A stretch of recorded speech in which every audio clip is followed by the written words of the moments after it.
గోంగూర బోటి ఇంత సింపుల్గా చేసుకోవాలని మీకు తెలుసా? సో ఈ వీడియో అయితే ఫుల్గా చూసేయండి. గోంగూర బోటి చేసేద్దాం, వచ్చేసేయండి. చూసారు కదా, ముందుగా 2 గోంగూర కట్టలు అయితే తీసుకున్నాను. అలాగే కట్ చేసిన బోటి కూడా రెడీగా పెట్టుకున్నానండి. సో పక్క బాండీలో అయితే వేడి నీళ్ళు వేసుకొని అలాగే గోంగూర కూడా వేసేసుకొని కొన్ని పచ్చిమిరపకాయలు అలాగే వెల్లుల్లిపాయ గుడ్లు వేస్తే చాలా టేస్ట్గా ఉంటుందండి. చూసారు కదా, చెప్పిన విధంగా అలా ఉడికించుకోవాలి. పక్కన పెట్టుకున్న తర్వాత ఆనియన్స్ వేసి బాగా ఫ్రై చేసిన తర్వాత ఒక టమాటాని యాడ్ చేసుకోవాలి. అలాగే పచ్చిమిరపకాయలు కొంచెం బాగా ఫ్రై అయిన తర్వాత కొద్దిగా ఉప్పు, కొద్దిగా కారం, పసుపు అలాగే గరం మసాలా, అల్లం వెల్లుల్లి పేస్ట్ కూడా వేసేసుకోవాలండి. చూసారు కదా, చెప్పిన మాదిరిగా ఇలా అయితే చేసుకున్న తర్వాత బోటి బాయిల్ చేసుకోవాలండి కొంచెం సాల్ట్ వేసి. చూసారు కదా, బాయిల్ అయిన తర్వాత ఆనియన్స్లో ఇదైతే వేసేసేయాలి. కొంచెంసేపు ఇలా ఉడికించిన తర్వాత మనమైతే కాసేపు సిమ్లో పెట్టాలండి, మాడకుండా ఉంటుంది, చాలా టేస్ట్గా ఉంటుంది.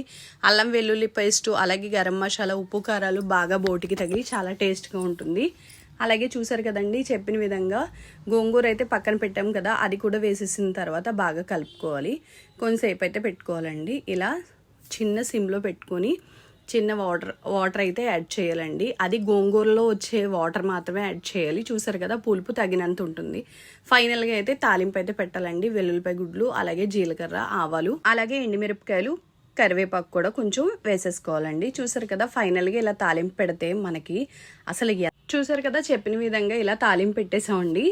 ఎంత బాగుంటుందంటే అసలు తాలింపు పెడితే ఆ గోంగూర బోటిలో ఆ ఆయిల్ తేలి చాలా గార్నిష్ చేసేటప్పుడు కూడా చాలా అందంగా కనబడుతుంది. టేస్ట్కి టేస్ట్ అలాగే లుక్ కూడా చాలా బాగుంటుంది. చూసారు కదా, ఫైనల్గా గోంగూర బోటి అయితే రెడీ అయిపోయింది. చూసారు కదా, ఈ విధంగా గోంగూర బోటి వండుకుంటే చాలా సింపుల్ ప్రాసెస్ అండి. ఇంకా చాలా టేస్ట్గా కూడా ఉంటుంది. ఫస్ట్ టైం మన ఛానల్ చూస్తే సబ్స్క్రైబ్ చేసుకోండి.